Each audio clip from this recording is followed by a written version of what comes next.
Kingdom fungi. Let's discuss characteristic features of kingdom fungi. Fungi are simple, non-green, multicellular eukaryotes, except yeast, which is unicellular fungus. They grow on dead and decaying organic matter, and they are non-photosynthetic.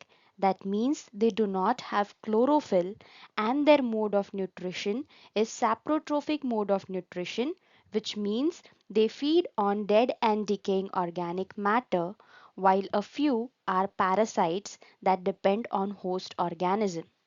The body of multicellular filamentous fungus is called as mycelium, which is composed of several thread-like structures called as hyphae.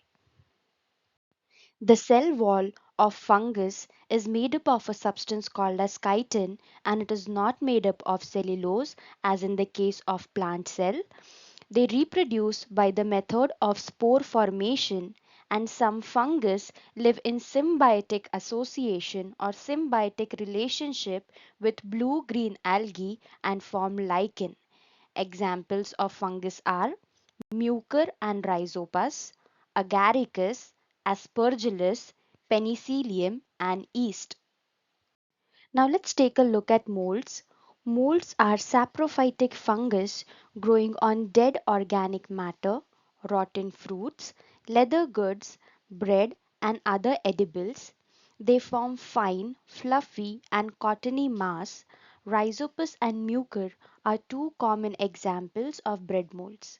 So here we have Rhizopus and mucor, which we can see over in the image, has cottony mass and consists of mycelium, which is made up of branched hyphae.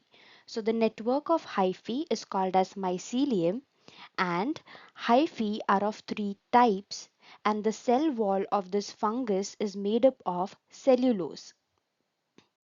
Let's talk about the three types of hyphae. First one is stolon, second is rhizoidal hyphae, and third is sporangiophore. Let's talk about stolons. Stolons run parallel to the surface and are slightly arched, as we can see in this image. This is stolon. Here we can see the arching. So this thing which is running parallelly is called as the stolon. Then we have rhizoidal hyphae, which are root-like hyphae and are produced in clusters, and they form stolons at regular intervals. So here we can see these structures. These are called as rhizoidal hyphae. Then we have sporangiophores. Sporangiophores are unbranched, erect hyphae that bear sporangia, which produce sporangiospores. Sporangiospores or spores remain in air and grow into new mycelia on attaching to a suitable substratum. So here in the image we can see sporangiophore, that is the erect hyphae which has sporangium, which is going to contain spore. These bread molds are saprophyte, which means they depend on dead and decaying matter for their nutrition, and they secrete digestive enzymes on stale bread and convert the starch into glucose.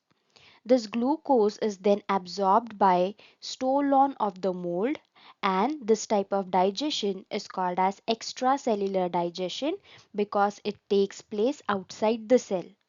The food is stored as glycogen and oil droplets, and bread molds use oxygen during the process of respiration, which means they are aerobic in nature.